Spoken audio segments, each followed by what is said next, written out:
She was like, yeah, turn these lights on. It makes us look better. That's what she said. Okay. They're bright though. They're hella bright. Yeah.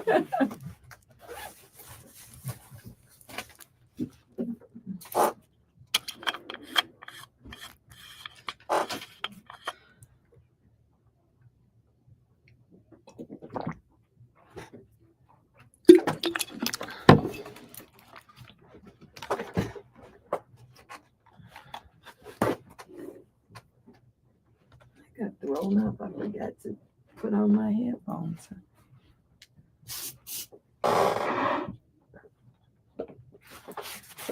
Can I get one of those too? You want to just use this one? Yes.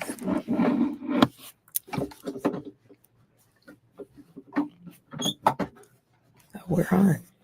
We are? Mm-hmm.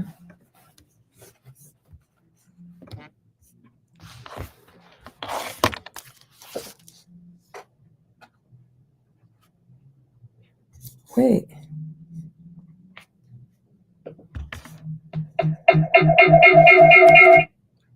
You don't see me, Kim? Kim is saying she doesn't see. Hold on 1 second.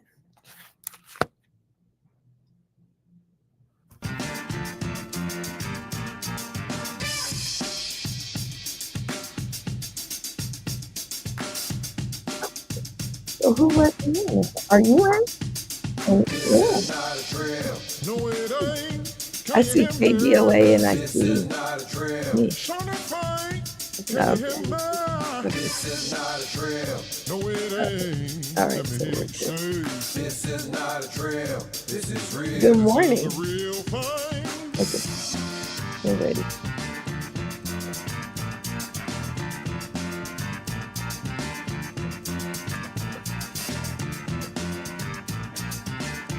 Good morning, KBLA family. You are on with the Black Lives Matter crew.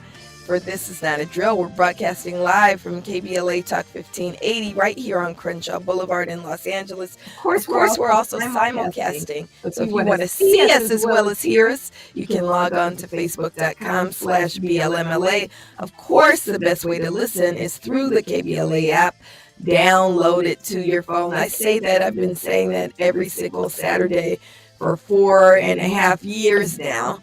I don't know what you're waiting on if you don't have the app on your phone. It's the best way to listen. My name is Melina Abdullah. I'm professor of Pan-African Studies at Cal State LA's College of Ethnic Studies. I'm a social justice unionist with the California Faculty Association, co-founder of Black Lives Matter Los Angeles and Black Lives Matter Grassroots, which is the real Black Lives Matter. We're a collection of 52 chapters all around the world, and we do work where we have chapters and also where we don't have chapters. We rise up on behalf of the people to make Black Lives Matter. Most importantly, I am Tandiwe Amara and Amen's mama, and I'm also Justice, Legacy, and Freedom's godmama. Yes, you are. And I'm here with, I called her my baby mama. I'm here with my baby mama, the mother of my godchildren, Lamika Castillo, is joining in studio. She is a member and organizer with Black Lives Matter Los Angeles, who initiated our Reimagined Child Safety Coalition. She's also a policy consultant and organizer, and just a wonderful overall human being. Sometimes you hear her voice on Dominique Prima's show, First Things First, and I'm grateful to be greeted by your smiling face this morning, Sister Lamika. I'm honored to be here, and always a pleasure to be in studio with you, Melina. So thank you for having me today. Thank you. And thank you all for joining us for This Is Not a Drill on KBLA Talk 1580 every Saturday morning from 8 to 10 a.m. We're bringing to you on-the-ground updates, campaigns, news, challenges, and victories from the front lines. Before we get into it, we're going to do what we always do, which is ground ourselves with our land, labor, and life acknowledgement. We recognize that this country was built on the stolen land of indigenous people by the stolen labor and lives of our African ancestors. And we were off air last week as some of us, I call it Black People Eat Day. Some of us had gatherings, and it's really important as we gather, whether you acknowledge Thanksgiving or not, or Thanks-taking or not, that we always uplift the original stewards of this land. We are on their land. We're on stolen land, especially as this white supremacist fascist regime plagues the planet and plagues this country and pretends as if they have some right to stolen land, as if they have some right to harass. I don't know if everybody read about an indigenous actress who was actually swept up in an ice raid, just ahead of Thanksgiving. Talk about hypocrisy. Talk about injustice. How dare you grab up the stolen a person who's been the indigenous steward of the land, grab her up and act like she's illegal when it's actually you who are illegal. So during Thanksgiving especially, but always, we uplift the indigenous people of this land. So I invite you to ground yourselves, put your feet on the ground if you can. And of course, don't do it if you're driving. Hands in your lap, palms up, and let's take a deep breath in. And breathe out. This land which we inhabit, in what is now known as Los Angeles, is physically situated in the original ancestral homelands of the Tongva, Quiche, Chumash, and Gabrielino people. We pay respect to the Tongva, Quiche, Chumash, Gabrielino, and all indigenous people, past, present, and future, in their continuing presence in the homeland and throughout their historical diaspora. Take another deep breath in and breathe out. We pay homage to those who were stolen from Africa, placed in bondage, falsely named as chattel and forced into labor, who were called slaves but never submitted as such, who've always been fully human with an unbroken connection to the divine and to each other. We honor our African ancestors for the still unpaid labor which built what is now the Americas. Take another deep breath in and breathe out. To both our indigenous and African forebears, we commit to the continued struggle for liberation and reparations, for it is only through freedom and justice that we truly give honor. Ashe. Ashe. And so on today's show, we'll be in conversation with someone I've been really looking forward to talking with. That's Jamal Ibn Mumia, and he is the son of Mumia Abu Jamal. As we wish a peaceful journey to Imam Jamil Alameen, as we recognize the incredible contributions of Mama Sada Shakur, as we lift up names like Dr. Matulu Shakur and Baba Sekou Odinga and Rochelle McGee, we remember that we still have political prisoners in this country. One of the most life-changing reads I've ever had was in graduate school when I read Mumia Abu Jamal's Live from Death Row. And Mumia Abu Jamal is still in prison, still in a Pennsylvania prison, still there, still accused of something that he absolutely didn't do.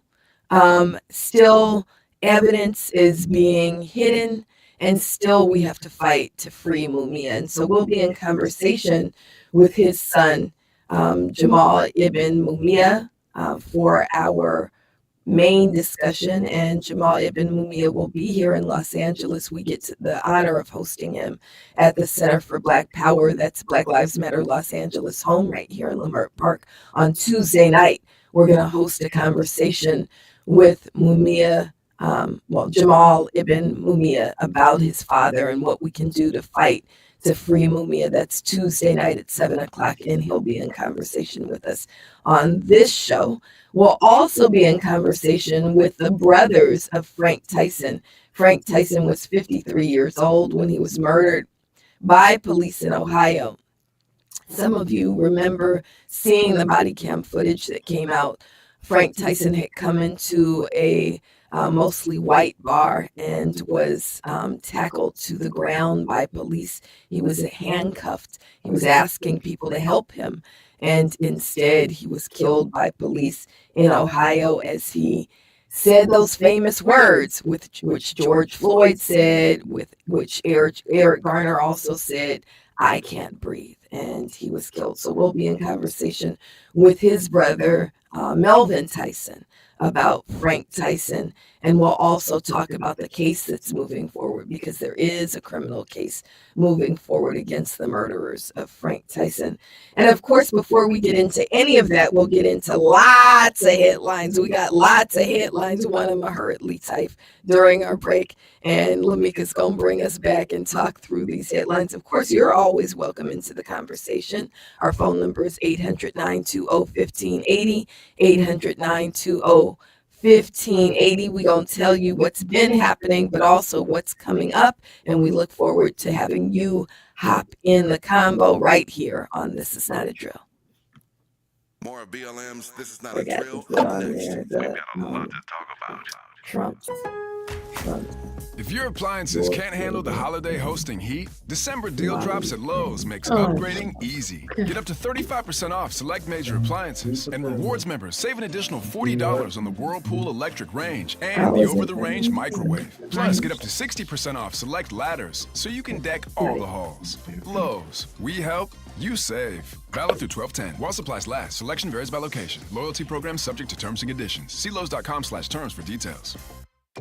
You've got a big day, so you use Unstoppable Scent Boosters to give your laundry non-stop freshness. So no matter how long the day goes, you can't stop this power, this walk, this pose, this strut, this look, this talk. Your clothes will be so fresh you can confidently strut into that end of the day meeting like a bosses. Let's talk business in my office.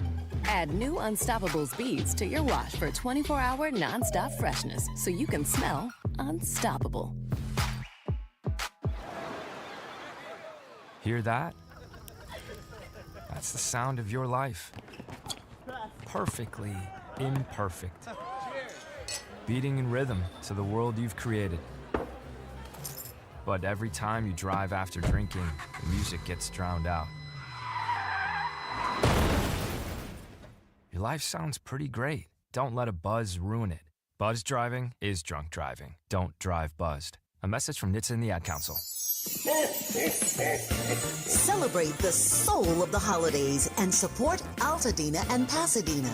Join us on Monday, December 15th, 7 p.m. inside the Bram Goldsmith Theater at the Wallace in Beverly Hills for Soul of the Holidays, a joyful night of Motor City soul, gospel, and holiday classics featuring an 18-piece band, all-star vocalist, and community choirs, all in support of the Black LA Relief and Recovery Fund. This performance comes at a pivotal time for many in Altadena and Pasadena. This is their first holiday season since the devastating Altadena Eden Canyon fire, which destroyed homes and community spaces. While the physical losses are immense, the power of community remains, and your attendance directly supports recovery, resilience, and renewal. So, be sure to join us Monday, December 15th, 7 p.m. inside the Bram Goldsmith Theater at the Wallace in Beverly Hills for Soul of the Holidays, benefiting survivors of the Altadena Eden Canyon fire. For ticket information, just log on to tickets@thewallace.org. That's tickets@thewallace.org. This is a community call to action from KBLA Talk 1580 and the Black Freedom Fund.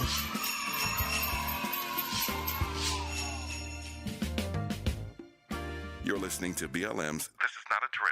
Now, back to the conversation. He's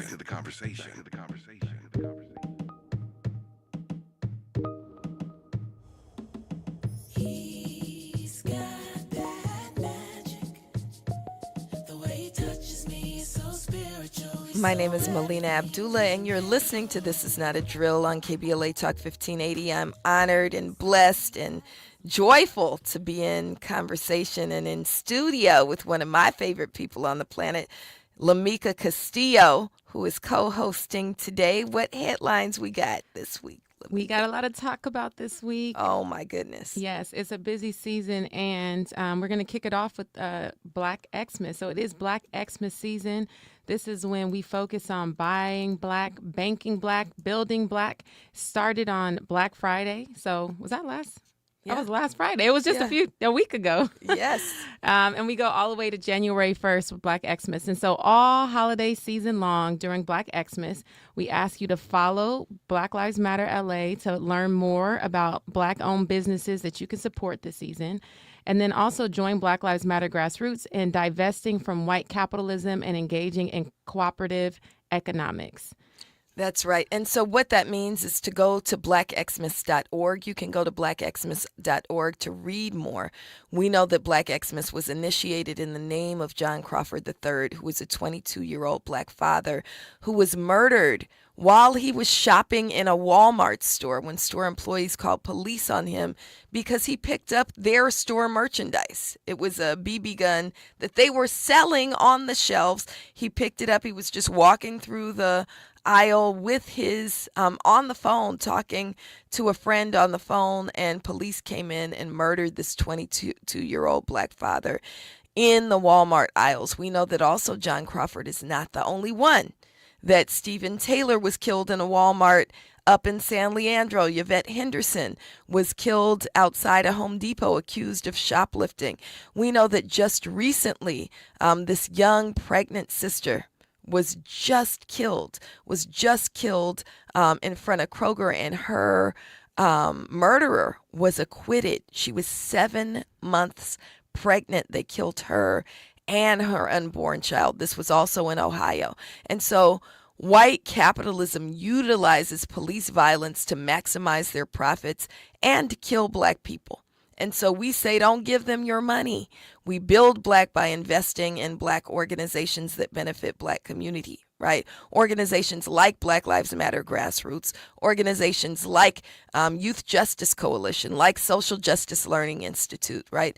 Invest in those organizations because chances are, and Lamika, you're really good at this, right? Chances are your people don't need more crap just because it's the holidays, right?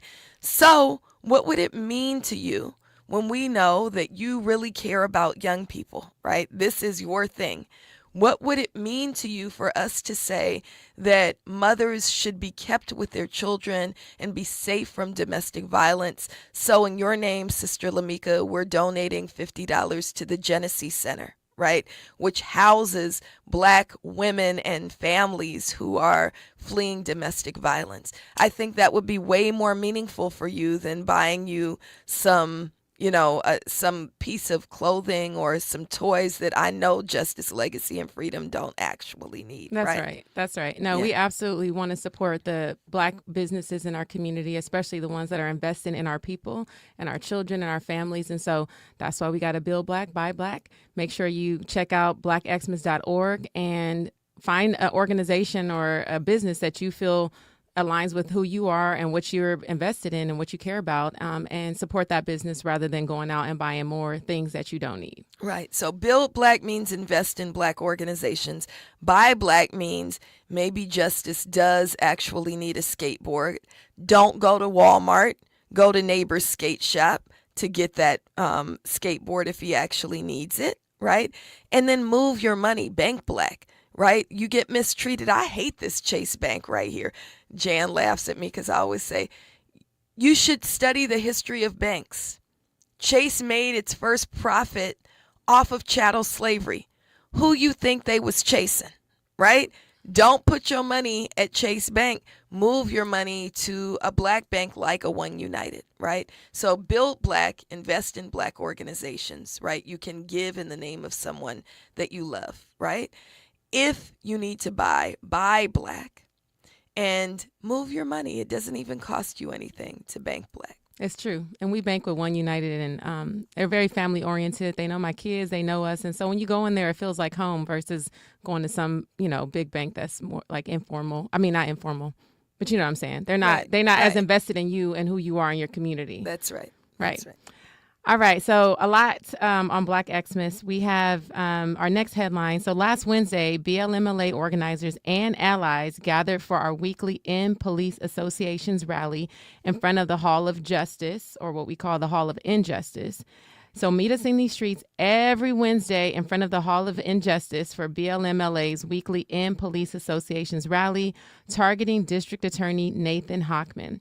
Hochman continues to criminalize activists while letting killer cops walk free and was elected with the backing and funding of the police associations. So join these weekly protests calling for the end of police associations and challenge the district attorney who they fund and support. That's right. And police associations every Wednesday. We did double duty on Wednesday.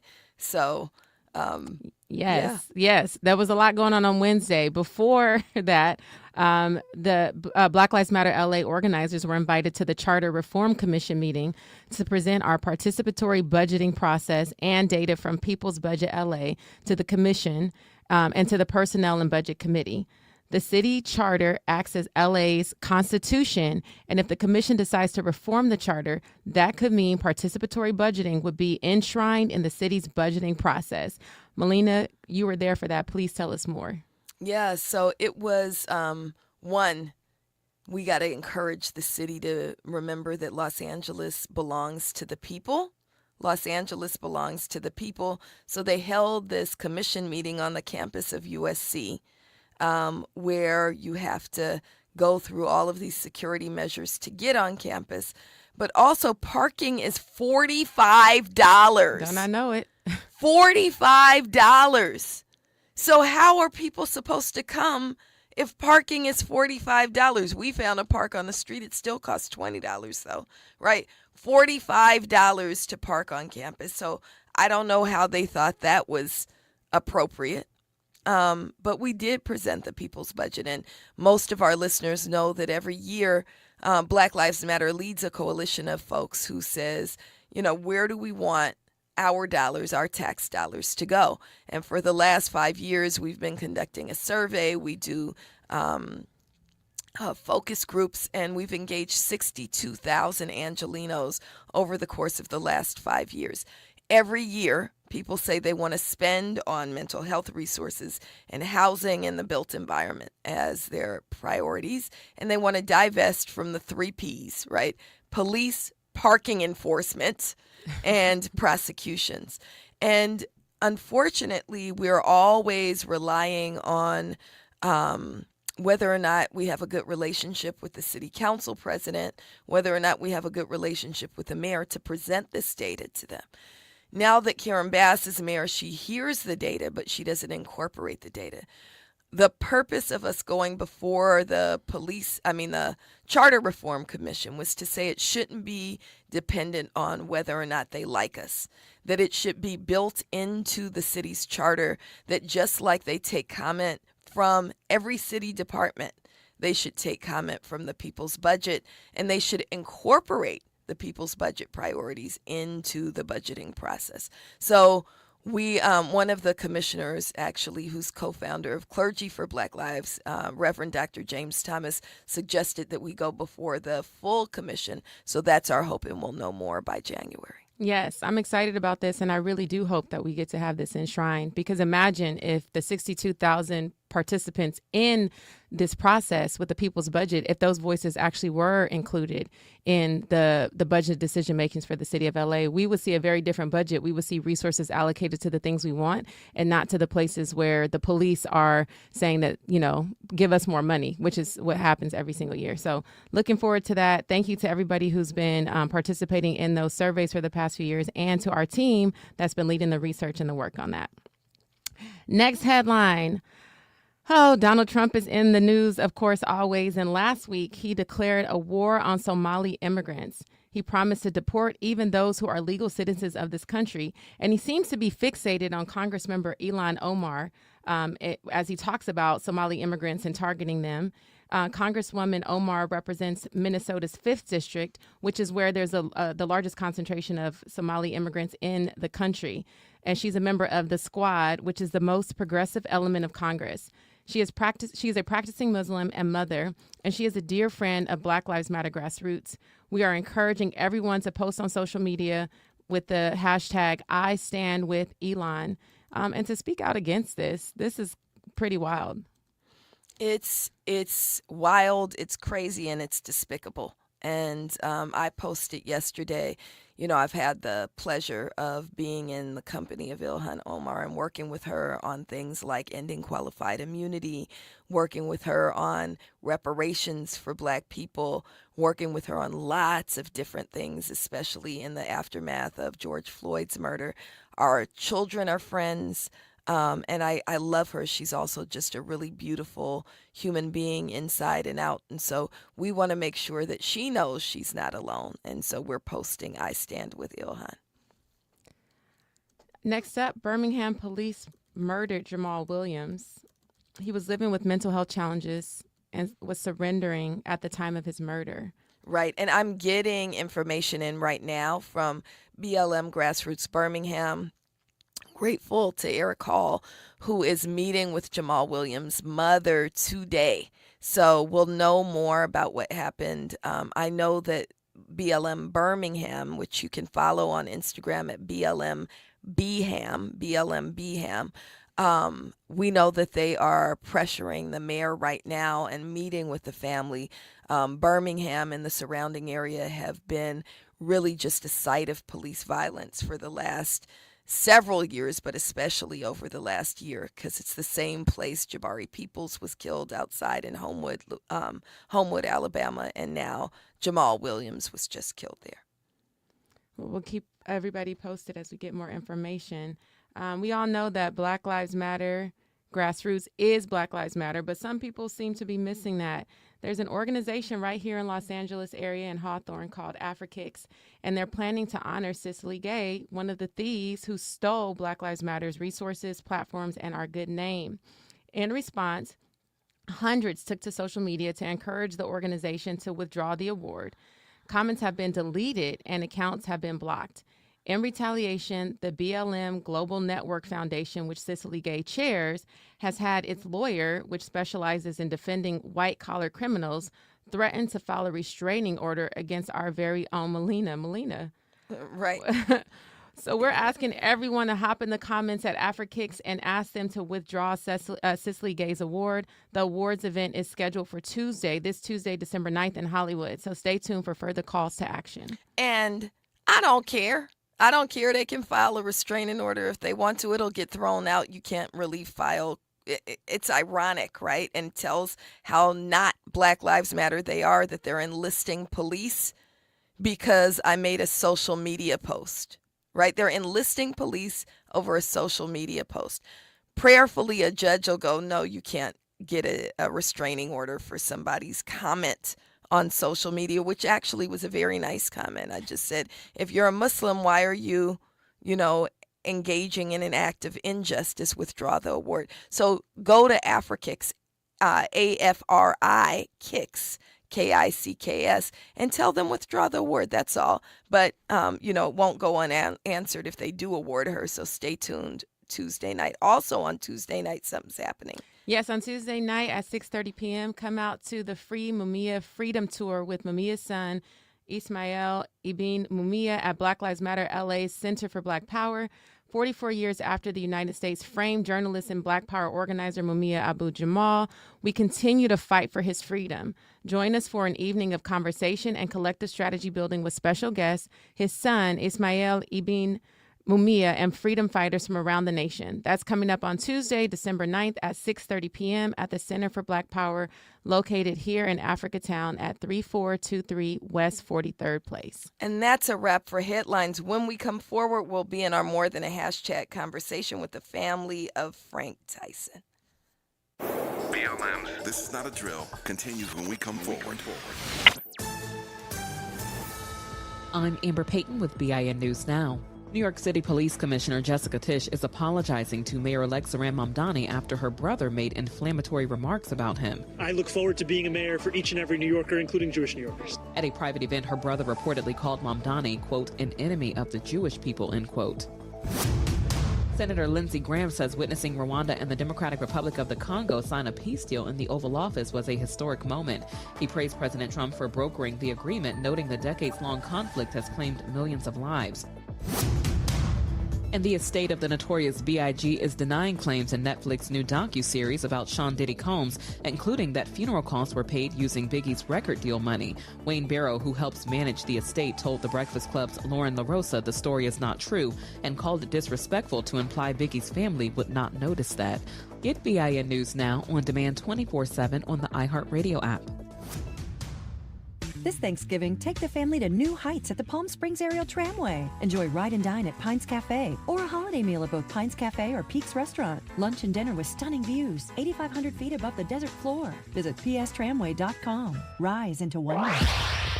Follow the leader. KBLA Talk 1580. Follow the leader. If you're not following KBLA Talk 1580 on all of our socials, then you're missing out. Download our app and find us on Facebook, Twitter, Instagram, YouTube, and on the web at KBLA 1580. That's right. Again, you can find all of our socials at KBLA 1580. We've got a lot to talk about. By the way, if you miss any of our weekday shows in real time, you can always catch up by checking out the podcast of your favorite shows at your leisure. At KBLA Talk 1580, we've got your black. Got your black. Follow the leader. Following the leader. Oh my God. Follow the leader. Follow the leader. Follow the leader. Follow the leader. Follow the leader. An official message from Medicare. Medicare plans change from one year to the next. And this year, it's important for you to review your current coverage and compare all your options during Medicare open enrollment. Compare health plans, drug coverage, and costs. See if you can save some money, and don't forget to make sure your drugs are covered. Open enrollment ends December 7th. Visit Medicare.gov or call 1-800-MEDICARE. Paid for by the U.S. Department of Health and Human Services. KBLA Talk 1580. We've got a lot to talk about. KBLA Talk 1580 reminds you, when we fight, we win. The Youth Justice Coalition is challenging America's addiction to incarceration and discrimination. YJC works to dismantle policies leading to mass incarceration, law enforcement violence, and the school-to-prison pipeline. Their approach, transformative justice, community intervention, free LA high school, legal defense, and system monitoring. YJC promotes safety without relying on prisons. Their goal, prevent system contact and help people exit the system through direct action, advocacy, and education. Want to get involved or need help? Call 323-235-4243. That's 323-235-4243. Join YJC in creating change. When we fight, we win. KBLA Talk 1580, your voice for justice. This is a community call to action from KBLA Talk 1580.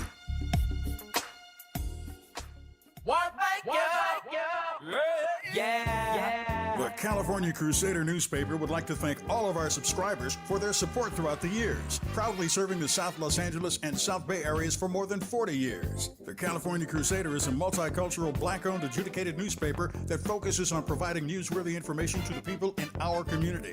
We're constantly looking for ways to assist businesses in our community to connect with our subscribers. We provide low-cost, effective ways to promote your business with our reasonable and affordable advertising rates. You can participate by suggesting, sharing, and submitting your stories on the California Crusader newspaper Community Share Facebook group page, or visit our website at cal-cruise-news.com. That's calcruisenews.com. Then click on the Submit Now button located on the top right corner of the homepage, or text CCN to 42828. Again, text CCN to 42828. The California Crusader newspaper, working together to build a better community for our future. Subscribe today. KBLA Talk 1580. We've got a lot to talk about. KBLA Talk 1580, connecting you with services and solutions. The Los Angeles Regional Food Bank is on a mission to fight hunger and provide nutritious food to those in need across our community. They partner with federal, state, and local programs advocating for better policies and funding for critical hunger relief programs like Cal Fresh, the Emergency Food Assistance Program, and the Child and Adult Care Food Program. The food bank works with coalitions and local representatives to make sure hunger is addressed in every district of LA County. They also run nutrition education campaigns, raise hunger awareness, and source nutritious food for distribution, all while supporting regulations that allow food pantries to operate safely. Want to help? Visit lafoodbank.org or call 323-234-3030 to volunteer or find a food bank near you. Together, we can ensure that no one goes hungry in Los Angeles County. This is a community call to action from KBLA Talk 1580. Hey there, Los Angeles. Hey, Brother Melvin. Public editor of We're about to come back, okay? Continue. African American communities of Los Angeles. Well, buckle up, because we got the scoop you've been craving. Stay in the know and never miss a beat with our free weekly publications conveniently available near you. Or hop on the digital wave and become an exclusive subscriber at OGNSC.com. Don't forget to join the party on Instagram and Twitter at OGNSCINC for behind-the-scenes access and sizzling updates. No more FOMO. Let's stay informed, connected, and empowered together.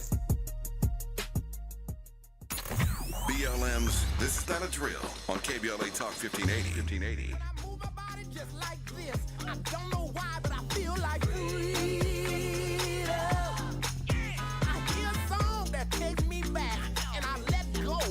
My name is Melina Abdullah, and we are in our More Than a Hashtag conversation here on This Is Not a Drill. Last April, Brother Frank Tyson was murdered by police in Canton, Ohio. It was one of the most painful stories that I've heard. Brother Frank Tyson was 53 years old and had come into a bar for help after a traffic accident and was killed by police as he was uttering those famous words, "I can't breathe." I had the honor of meeting Frank Tyson's family during his funeral last year, and the case is moving forward as a criminal prosecution. We're in conversation with Brother Melvin Tyson about the murder of his brother, Frank Tyson, and we are grateful that you were able to join us on the show this morning, Brother Melvin. Thank you for having me. You there? Yes, I'm there. Thank you for having me on. Do you want to start, because part of why this case is so painful is your brother's story. Can you tell us a little bit about your brother, Frank Tyson? Well, he was wrongfully accused and did 24 years in prison. And there's a gag order on, so I really can't really speak on it, but I can tell you about Frank. He had did 24 years in prison and was released 13 days later. He was gone. Frank had a plan. He wanted to help other inmates that was wrongfully accused to get exonerated. And he didn't have that chance. That was all. I mean, there's people that come up to me since this has happened, and they say, "Man, your brother helped me get out of the penitentiary." It was like a jailhouse attorney. He was helping everybody else get out, but couldn't get himself out. And that's the hurting thing.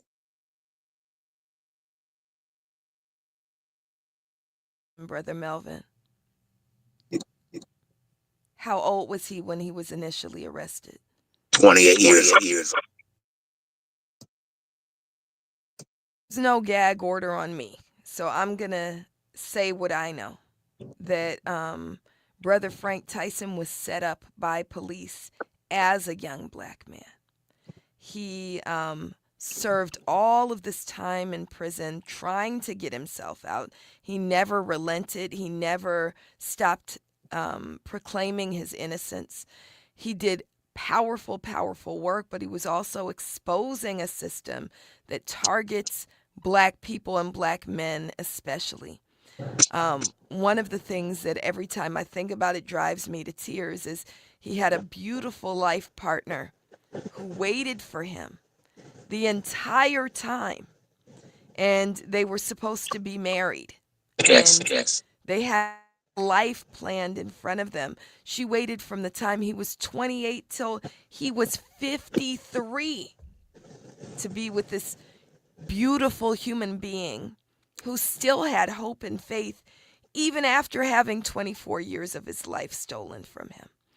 And I believe that his outspokenness, his courage, his fierce love for you all, his family, but also for his people, is one of the reasons why the system of police had such disdain for our brother Frank Tyson, who had only been home, like you said, for less than 2 weeks. Is that correct? Correct. Can you tell us, Brother Melvin, what happened? What happened? What were the circumstances of your brother's death?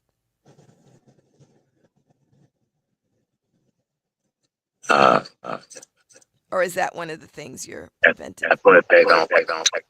Okay. Okay, so I can say, and this is from Headlines, and we want to encourage everybody to look up the case of Frank Tyson. Brother Frank. It's not only a minnow. It's not only a minnow. I mean, it's something we're going through. It's physical, mental. It's just rough on the whole family.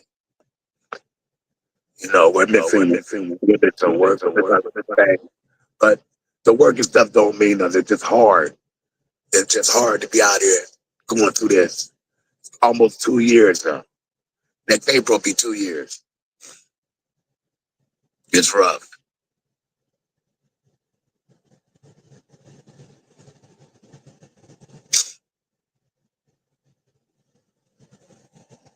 I can't hear you.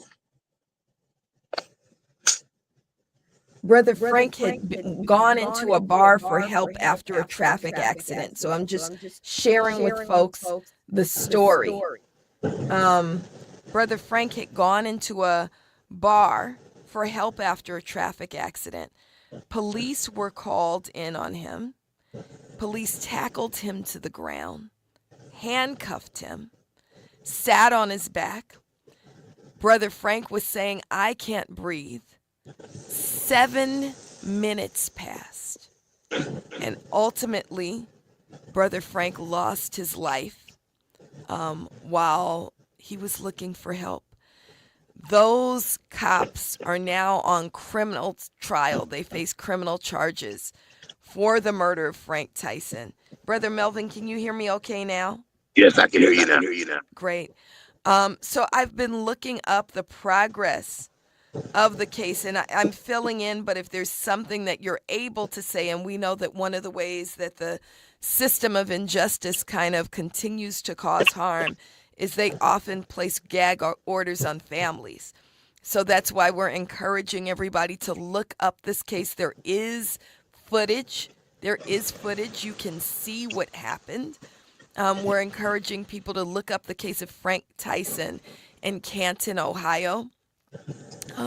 But there are criminal charges. A grand jury indicted the 2 officers that are responsible for Frank's murder, as I think it's reckless homicide charges that they're facing. Yeah. And that case is moving forward, but there's all kinds of mess with the case. I don't know if you're able to talk about it or if you want me to detail what's happening. I appreciate you tell it because, like I said, they had that gag order. So the first judge who was supposed to oversee the case had to recuse herself from the case. There's now a prosecutor, I believe his name is Stone. Prosecutor Stone, who at the 11th hour, this case is supposed to be moving forward now. At the 11th hour, after he declared his candidacy for office, has now requested that a special prosecutor be put in place and that he be dismissed from the case. If that is to happen, what will likely happen is a motion to dismiss the entire case to let these killer cops off the hook. So we're looking at the case moving forward. I think the next court date is in December, and I believe you're allowed to say when the next court date is. So if you want to give the exact date, or I can look it up. The next date is in December. December 12th. December 12th. So that is December 12th at what? 2 p.m. December 12th at 2 p.m. in Canton, Ohio. So we absolutely want to pack that courtroom, but we want to have all eyes on Canton. This is a setup. There's a chant that you know, Lamika, that, we say indict, convict, send the killer cops to jail. Mm-hmm. The whole damn system is guilty as hell. This is one of those cases where you see the entire system the police, the prosecutor, the judges, all participating in this collusion to let these white killer cops off the hook. They're pulling every lever that they can to ensure that Frank Tyson continues to be abused and oppressed by this criminal system of injustice. When we come forward, I'm going to ask Brother Melvin Tyson to talk about what he can talk about, which is how do we support you as we come forward. More with the brother of Frank Tyson. You're welcome into the conversation.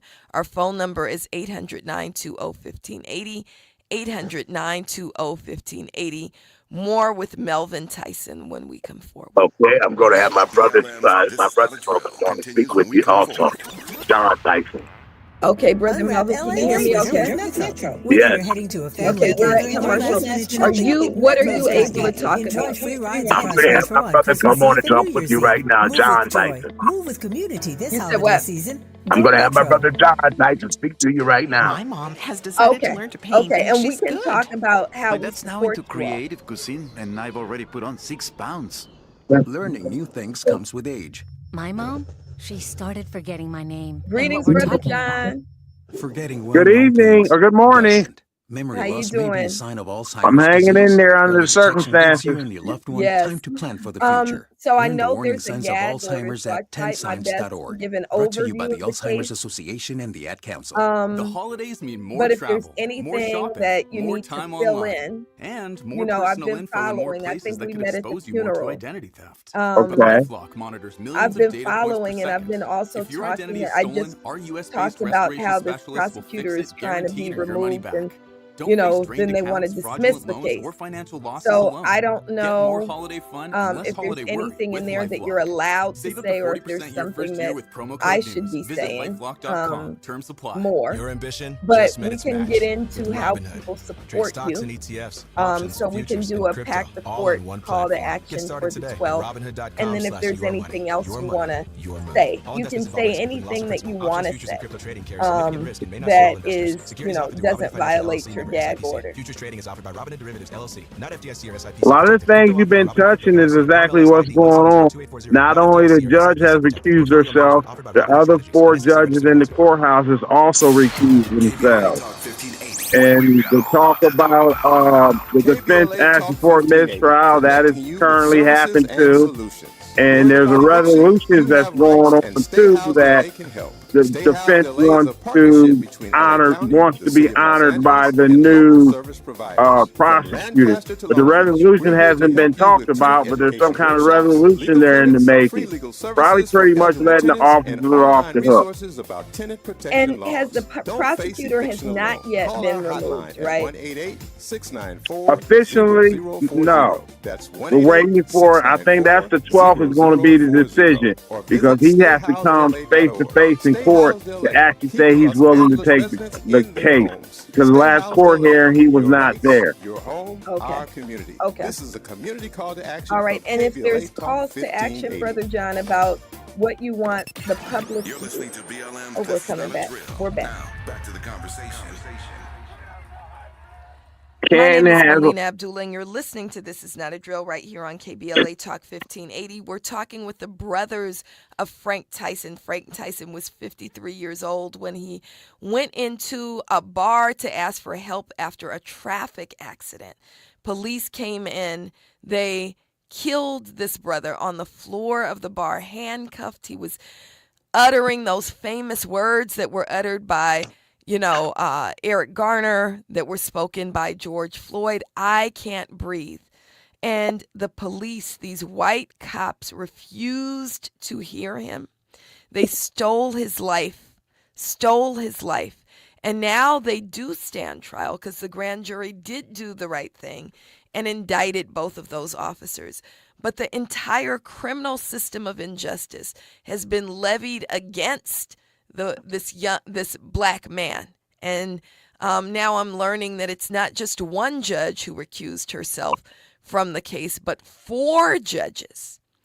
Every judge in that courthouse have refused to oversee that case. And they had to pull in an outside judge to oversee the case. Now what we're looking at is the prosecutor who's running for office. He waited until the 11th hour and said he also wants to be removed from that case, and said, they need to bring in a special prosecutor. On December 12th, this next court date, we'll find out whether or not that prosecutor will get his wish and be removed.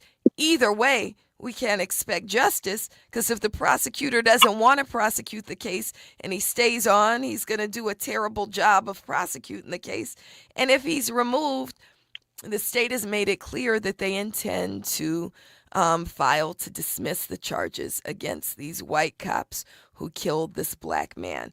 We have with us, because the Tyson family is strong, right, that we had Melvin Tyson on, and now we have another brother, John Tyson, on. And I've been asking Brother John to share with us what it is we can do to support the Tyson family as the case continues to move forward. How do we support you all, Brother John?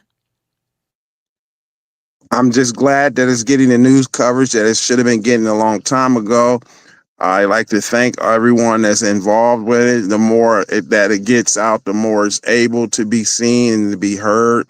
The police cameras now is really helping a lot of things that are coming to light that maybe years ago didn't come to light, and all the things that were pushed under the rug are now being able to be seen in the opening with the body cams. The body cam footage and people can look it up on their own, right? So the case is Frank Tyson in Canton, Ohio, and you can pull up that footage. You can see that Brother Frank was looking for help, and he was killed in the midst. He should have never been confronted by police in the first place, right? And then absolutely they should have listened when he said, "I can't breathe." But instead they wasted 7 minutes and let his life be stolen. They stole his life. And so there is body cam footage that demonstrates that Frank Tyson should still be here with us. He should have been marrying his longtime sweetheart who waited for him all of this time. He should be with his family. He should be home. There was an empty seat at the table over Thanksgiving. And now the case moves forward. Is there any space, Brother John, to create pressure to make sure that the charges stand and that the case is not dismissed? Large groups, rally, protesting, peaceful protesting. Another thing that maybe wanted to be pointed out, they were out of their jurisdiction. And I've always known when someone in an accident, the first thing you should ask, are you okay? Do you need any help? They went straight to no kind of de-escalating, just basically straight to the punch. Let's go, blah, blah, blah. They never even told him what he was under arrest for. They never even said he was under arrest. Or for help after a traffic accident. There was not even an right. Yes, so there wasn't even an correct? Hello? Yes, he hadn't even done anything where he could have been accused of doing something wrong. He went in and asked for help after a traffic accident. Is that correct? Yeah. Yes. So, large groups. So, have you had court support in the pretrial hearings leading up to this? Have people turned out to court to support the family? Mostly it's just in the inner family. Mostly the inner family, but you believe that if there are more people there on December 12th, that'll help create pressure? Yes. Oh. So it's December 12th at 2 p.m. at the courthouse in Canton, Ohio? Yes.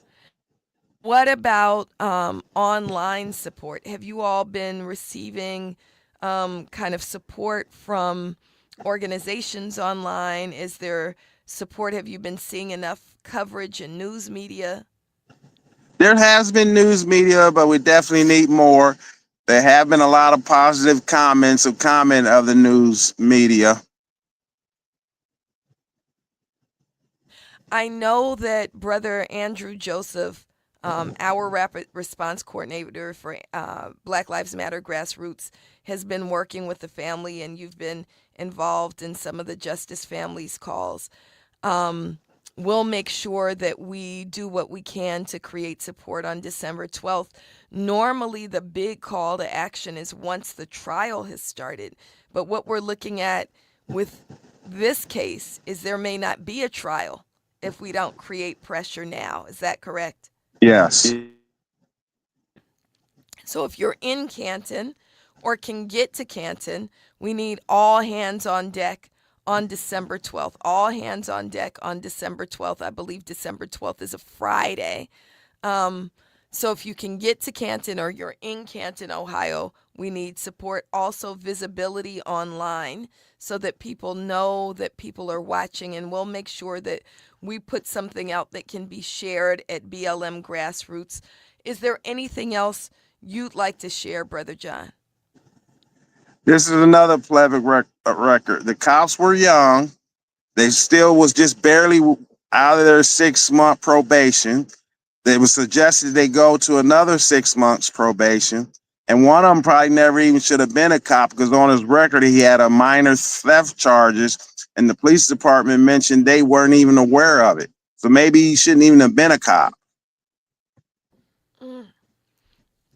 So the cops were inexperienced and problematic. Both of them were white officers. I don't know if there's any ties to any problematic organizations, but, refusing to hear a black man say, "I can't breathe," after we already know what happened to Eric Garner, after we already know what happened to George Floyd, is criminal in and of itself.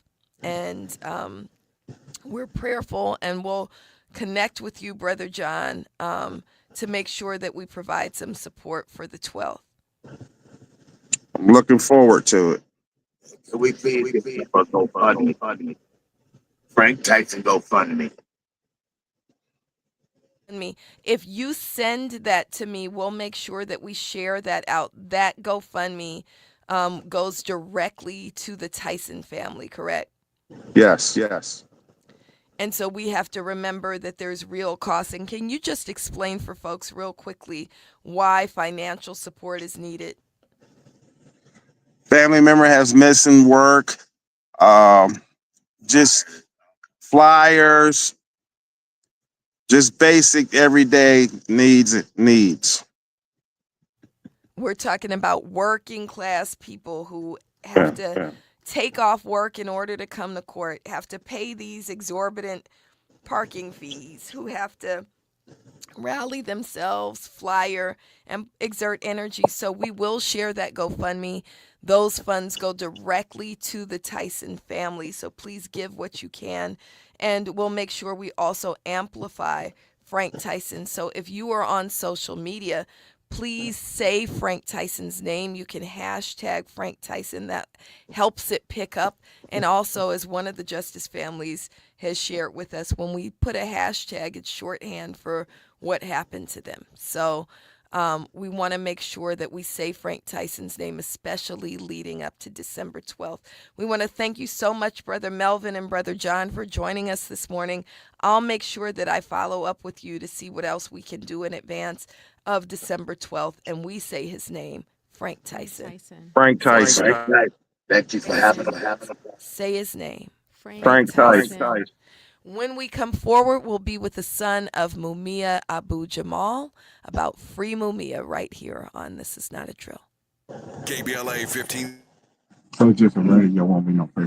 Sponsorship means food, healthcare, education, and most of all, being known, loved, and protected. There are thousands of kids waiting over a year. End their wait. Sponsor a child with compassion today. Text the word radio to 83393.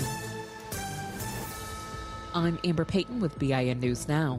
New York City Police Commissioner Jessica Tisch is apologizing to Mayor-elect Zohran Mamdani after her brother made inflammatory remarks about him. I look forward to being a mayor for each and every New Yorker, including Jewish New Yorkers. At a private event, her brother reportedly called Mamdani, quote, an enemy of the Jewish people, end quote.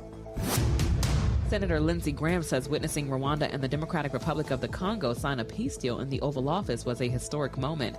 He praised President Trump for brokering the agreement, noting the decades-long conflict has claimed millions of lives.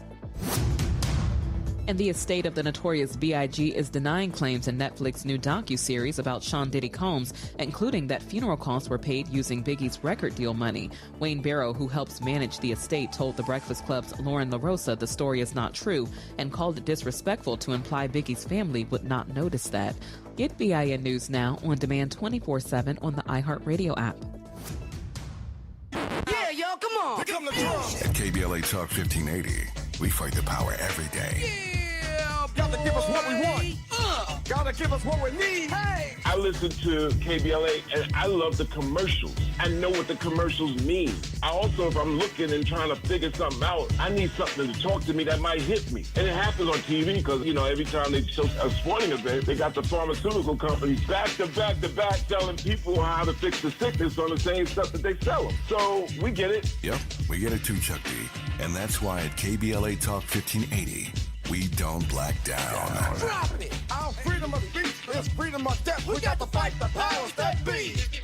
Fight the power. Fight the power. This is not a drill. This is not a drill. This is not a drill. This is not a drill. This is real.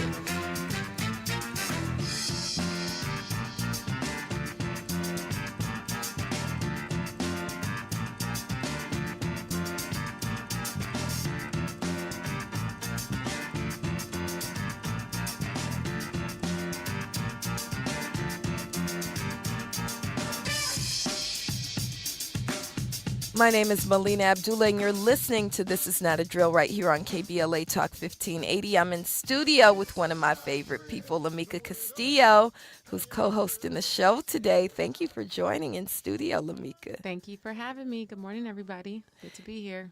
And we know that over the last couple of weeks, especially really over the last couple of months, increased attention has been paid to political prisoners, right? And we have to remember that we still have political prisoners in this country. We still have political prisoners in this country. We unfortunately lost one of our most fearless political prisoners, Imam Jamil Al-Amin, formerly known as H. Rap Brown, who was instrumental in building the Black Power movement, who's been instrumental in building really kind of justice work in Islam. He was a beloved member of community in Atlanta. And before that, I really am appreciating all of the footage that's going around on social media. People know him as an organizer with the Student Nonviolent Coordinating Committee and then the Black Panther Party. And there's really beautiful footage of him building with Stokely Carmichael or Kwame Ture. And he'd done just immense and powerful work, and we were not able to get him free before he transitioned. We were not able to get him free. He had a wonderful janaza in Florida, and we mourn the loss and pray for his peaceful ascent. And there are still political prisoners who we can get free. So Mumia Abu-Jamal is one of the names that many of you all know. That Mumia Abu-Jamal is a fearless leader, continues to be a fearless leader from behind the prison walls. He's an outspoken journalist. He was a member of MOVE, and he really planted seeds which are really, really important. And Brother Jamal, who's on with us, he's the son of Mumia Abu-Jamal, Jamal ibn Mumia. I didn't share with you when we met in Indianapolis that your father's book was really instrumental in my life when I was a graduate student, because one of the things that your father continues to talk about is the death row phenomenon. So it's not just political prisoners. It's not just about, being actually being executed. It's about the entire process of being placed on death row. Now, we're grateful that the death row piece has seen some intervention, but your father's not home, and we need your father to be home. And on Tuesday, you'll join us here in Los Angeles, God willing, inshallah. You'll be with us in Los Angeles to talk about what we can do to fight to free Mumia. Before I hand things over to you, I do want to remind our listeners that we're listening to not just listen to the story, but to engage. And our fight for the freedom of political prisoners can be a winning fight. That we welcomed Baba Mutulu Shakur, Dr. Mutulu Shakur home. We welcomed Baba Sekou Odinga home. We did free Rochelle McGee. And we can free Mumia Abu Jamal. And we're grateful to have his son, Jamal Ibn Mumia, with us this morning right here on This Is Not a Drill. Thank you, brother, so much for joining us. Yeah, thank you for having me. I really appreciate it. Thank you for having me. Brother Jamal, I know that your father's I just got off the phone with my... I got a little delay.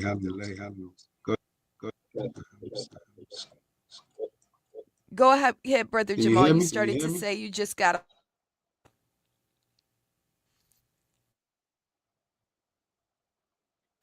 Brother Jamal, you started to say you just got off the phone. I want you to go ahead with that story.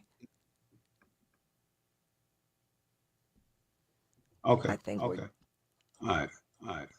So I just got off the phone with my father, and he gave me an update on his medical. Gave me an update on his medical condition right now, and one of the things that he has said that the doctor, they did take him out to surgery on the 5th for his other eye. However, they denied to service the retinopathy, the issue. They put him in surgery, but they did not heal the problem that he initially was going for that can prevent him from becoming blind. So that was one of the things that he expressed to me. We putting out things for people so they can help and participate, and we want him to get fully medical condition. It's called a retinopathy. And that's when something with the retina and his blood that's filling up in the back of your eye, they have to take the fluid out and, do some more, of course, medical repair. But what they did was they gave him the laser real fast. And then when he questioned it, that surgeon told him, well, his other surgeon had died and he don't know about all that other pre-stuff that he need to do. So my father was like, wait a minute. The last surgeon that I had, he said that the next time I come, because this eye is worse than the other one, so next time I come, you're going to take out the fluids or do the retinopathy procedure. And he says, well, I just got on my books the surgery procedure. And he took 5 minutes, did the laser thing, but he still left the eye unhealed. So we're pushing right now. We're calling up around the DOC, and we basically is going to call them accountable for it. It is definitely murder by medicine. There's political prisoners. There's always get neglect when it has to do with medical, and we need to address that because that is the problem with a lot of them coming home and being injured and extra sick because of the lack of immediate medical attention. That's right. So thank you for that health update. Brother Jamal, just in case people have not been paying attention, and we know in this country there's almost no coverage of political prisoners. And now we see the banning of the real history of Black people. We see the banning even in states like California. They recently passed a law that if you say anything in the classroom that makes especially those who identify with the so-called State of Israel feel uncomfortable, teachers can be fired with no recourse. And this is happening all across the country. We know many people don't even know the case of Mumia Abu Jamal. Can you give us just a quick primer on who your father is and the circumstances that put him in prison in the first place? Well, we're going back to a young Mumia in Philadelphia.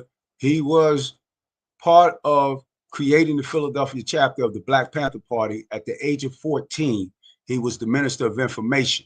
And people don't understand what that is. That's the Deputy Minister of Information, because they had all of the things at the main office out there in Oakland. And what my father did was he did the pamphlets, he assisted on the papers, he did the speeches, and he constantly kept them aware. And he went to the main office several times and worked with different members of that office out there. So he constantly was up about police brutality. He constantly was up about persecution of Black and brown people and abuse of authority in Philadelphia. He was very opinionated with it, and he learned how to do it and put it in the paper. And he learned how to report on what's going on, the attacks. Time goes by, the Panther Party, they break up. He still got a family. He still got to support his family. He moved to journalism.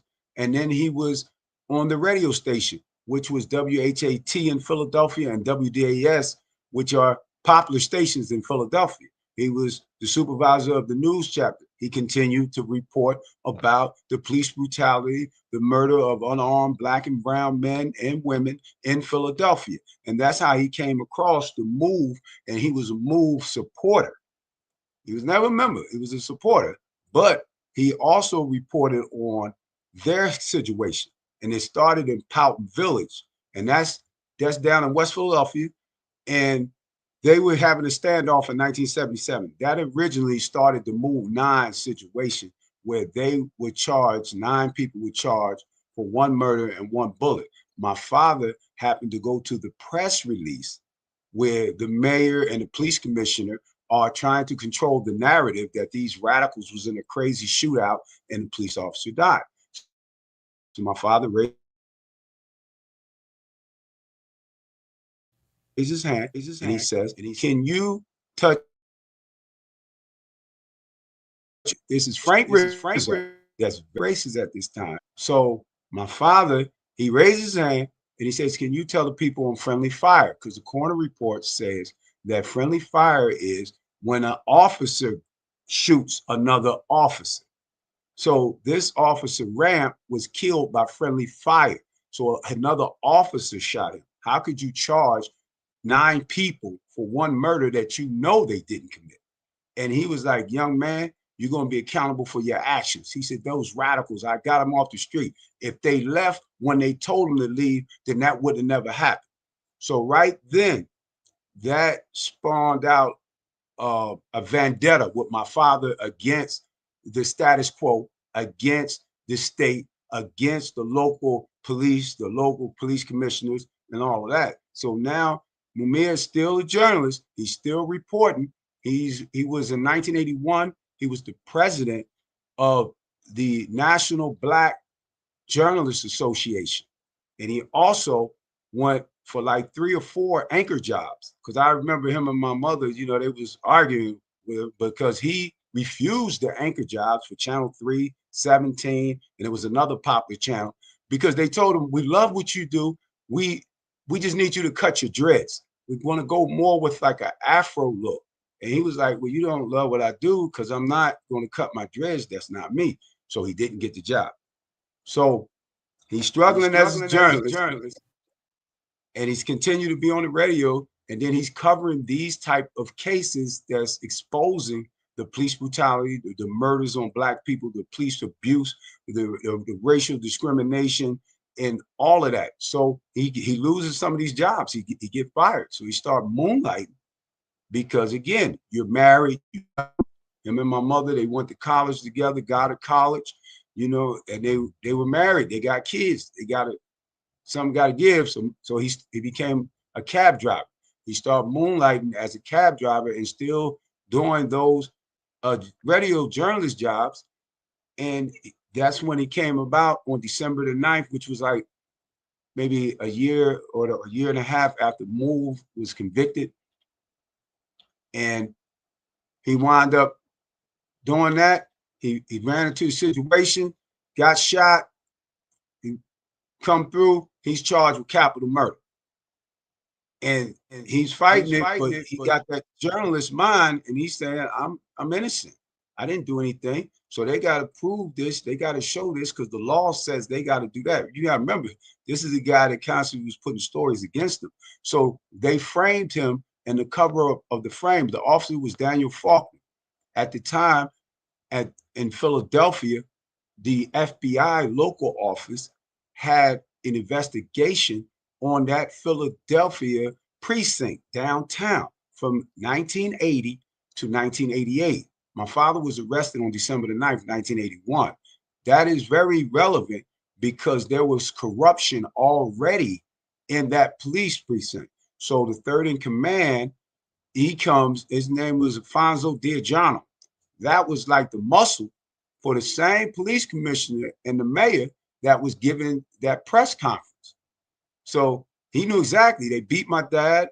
They beat him for like 3 hours. And the doctor even said when he came there, he was so unconscious that he had to tell him to stop beating him in the hospital. So all of this is going about because they knew exactly who he was. And there was a confession in his case with Arnold Beverly. And his confession corroborates not only things that happened that day, but also the people that was around. And he went through 3 lie detector tests and passed them by a reputable person that does this. And his blood is at the scene because he said he got shot at the scene. He said he seen another officer shoot my father as he was approaching because he was hired to do a hit on the cop, Daniel Faulkner, because they were under investigation and they got word that he was talking or messing up their grip on the mafia and the dirty money that they were taking. So this was all taking place like instantly. So one of the things that we try to express with our organization, Freedom from Frame Up, is that we free those that's framed. And we go in and we have people investigated. We got lawyers on our staff, and we just try to bring to the people clear-cutting facts that have been swept under the rug. And Arnold Beverly, you can see he got an affidavit and everything. It was in 1999. With his affidavit at the time, it was Len Weinglass and Daniel Williams. They were Mumia's attorney. Len Weinglass was the lead attorney. He had got the Chicago 7 out, and he worked on some very popular cases. However, he allowed Dan Williams to get a ghostwriter or write a book about Mumia, doubting the Arnold Beverly confession, because the book writer, the ghostwriter, he was saying this would be more sensational to sell. At the time, Mumia had a book called Live from Death Row that he just started. So imagine your attorney defending you for your life. And then he just said, I'm gonna write a book because your book is the bestseller. That's mind-boggling. When we come forward, I want to pick up on that. And I want to pick up also on the initial sentence. I didn't share with you, Brother Jamal, when we met, that your father's book, Live from Death Row, actually changed the course of my study. He, Live from Death Row awakened me in really, really important ways. And I want to talk about that as well when we come forward with Jamal Ibn Mumia. You're welcome to join the conversation at 800-920-1580, 800-920-1580. We have the whole hour with Jamal Ibn Mumia right here on This Is Not a Drill. BLM's This Is Not a Drill, only on KBLA Talk 1580. If your appliances can't handle the holiday hosting heat, December deal drops at Lowe's makes upgrading easy. Get up to 35% off select major appliances. I'm taking you off mute so you can hear what we're saying. Yeah, your father's case, man, like it is the whole corruption of the whole system, how everybody's in this. You save. Valid through 12/10. While supplies last. Selection Yeah. varies by location. Loyalty Yeah. program subject to terms and conditions. See Um, lowe's.com/terms for I know a details. lot of us I got a also, and delay. I'll You've got a talk big about day. it maybe So if you you use want to talk about unstoppable it. scent boosters I to give thought your a laundry lot of us had non-stop hope when freshness. Larry So no matter how Krasner long the day was goes, elected you can't stop that this something power, would this walk, this pose, this happen, strut, that this he'd look, do the this right talk. thing. Your Do you clothes will want be to talk so about fresh you that can at all? confidently strut into that end of the day meeting like a Well, you can talk about that because I got my opinions on them, but I believe that Add we're new not going to go Unstoppables with beads to your wash for with the 24-hour courts. We non-stop believe that the freshness, so courts you can smell has been compromised. They unstoppable. weaponized. I mean, the man been in jail for Kohl's 45 customer years. What appreciation we're event asking is for here, is right the in time for people the gift to go back exchange. like Even the though Panthers everyone used to pretends do gifting and isn't go a see who's on competition, those it party kinda boards, is. see At who's Kohl's, on that save on gifts legislative, everyone and will fight show over. them the proof. From sweaters and flannels Because to air the key fryers, is to toaster get him ovens, out, and more. and then we can Because attack the deep case down, the once he gift gets out. exchange isn't just But about we've been giving. waiting on It's those also courts, about and they've winning. been delaying Shop for Kohl's like and save on years. top gifts Like now. they'll take something under Select styles, some advisement exclusions for apply. years, and they Offers end spread out December all his 14th. See issues. store or Because there's Kohl's.com other for facts details. that prove his innocence. KBLA Talk 1580. But yeah, you can bring that up. KBLA Talk Okay. 1580, Feel free. connecting you with If we get services to it. and Hey, solutions. sister, The I'm well Autopsy versed Initiative to provides a handle second any way autopsy you free want of to go. charge for victims' families who have lost their loved ones due to a police-related death. The services offered through the initiative include the completion of a second autopsy, disclosure of preliminary findings, and a final autopsy report.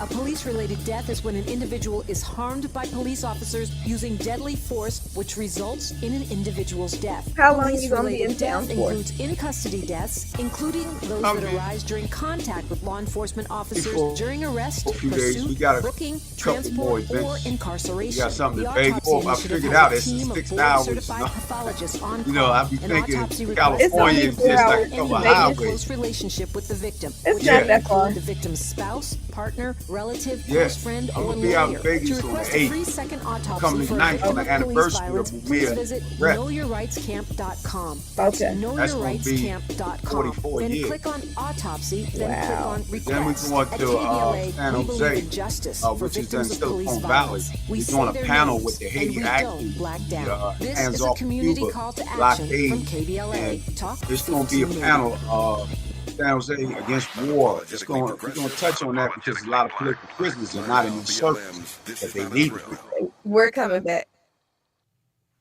Mm-hmm.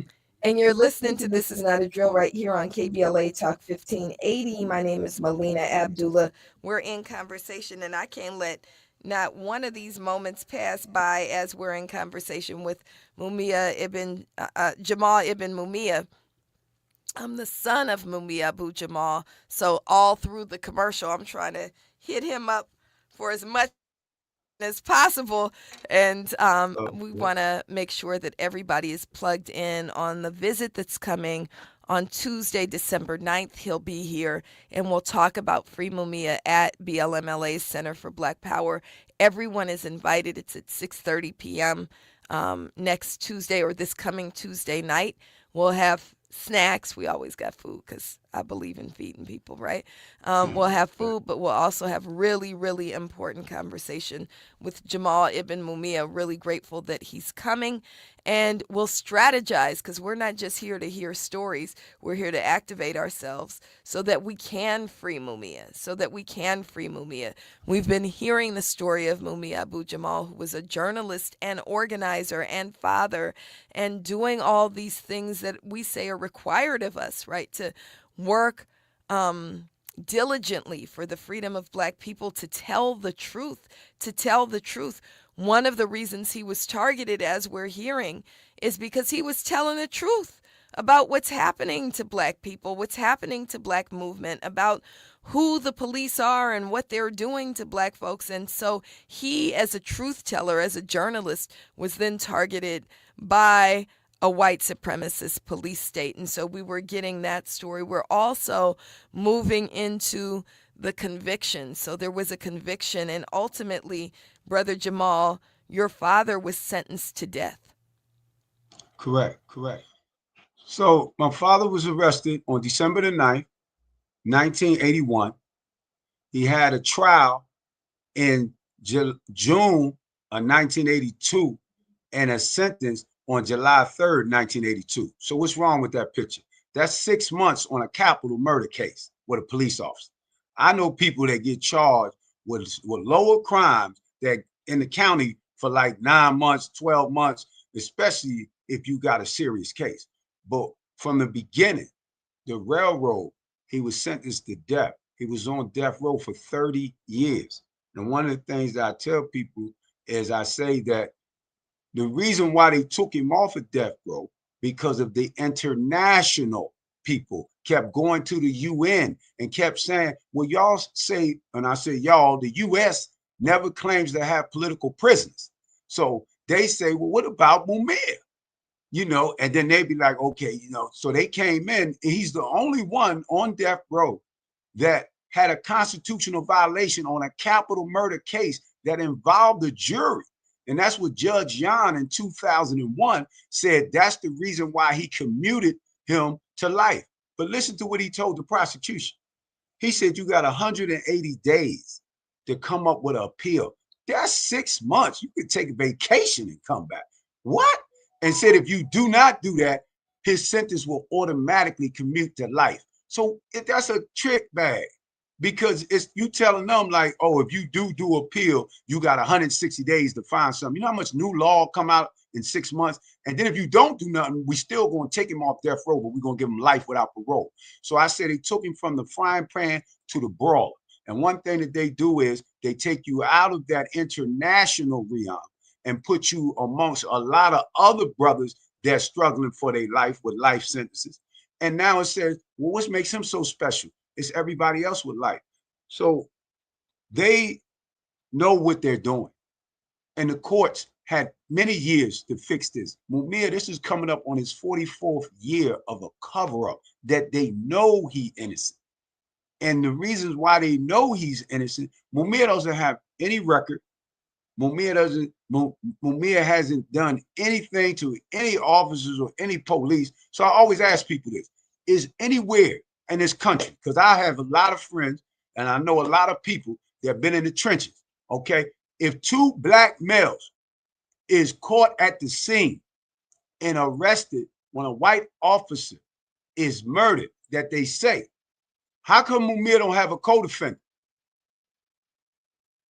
Everybody always tell me, oh, they pulled your uncle over and all that. Okay, all that, man, come on. You telling me they narrative. How he don't got a co-defendant on capital murder? Hurricane Carter had a co-defendant. The dude said, I was a young boy. I was just driving with him because he was the champ and he took me on. I didn't do this. He still did time. So what I'm saying is because Mumia messed up their thing that they were doing to this officer, Daniel Faulkner, that they said they seen him come out the FBI building. Why is an 8-year investigation? All these cops say, what you doing in there? He said, oh, I just put an application in there. Come on, you can put your street smarts now. They're like, we all under investigation. You coming out the FBI building? Come on. So we ain't going to play naive. There's a lot of things with Mumia's case that's clear that they created him to be that lackey because they got the playbook. What's the playbook? Black Panther, white cop. Look at the brother Kamal Siddiqui case. He would not give up our sister Asada Shakur, whom he has one of his daughters with. And they said, look, what you talking about? They said, okay. They go find a 30-year-old case, blow off the dust off of it, and said, this is a murder of a cop. He's in jail now today. He's another political prisoner. These are the things that they do. This is the playbook because people don't do the research. And they just hear Black Panther, white cop. Come on. So when we look at Mumia, we look at everything that they was, the Black Panthers has been targeted. The COINTELPRO is still here and alive. They just changed their name. They didn't change the game. And they strategically is taking people off the board that can educate our people. And that's one thing that Mumia always did. I was with my father as young. I'm talking about like 6, 7 years old. He took me to move on Powton Village. That's the first time I seen a classroom at somebody's house. I seen a wet nurse room. I didn't know what that was. He was like, oh yeah, they do their own nurse thing with their babies. I said, huh? And then he showed me the cat. When we come forward, I want to hear more about the threat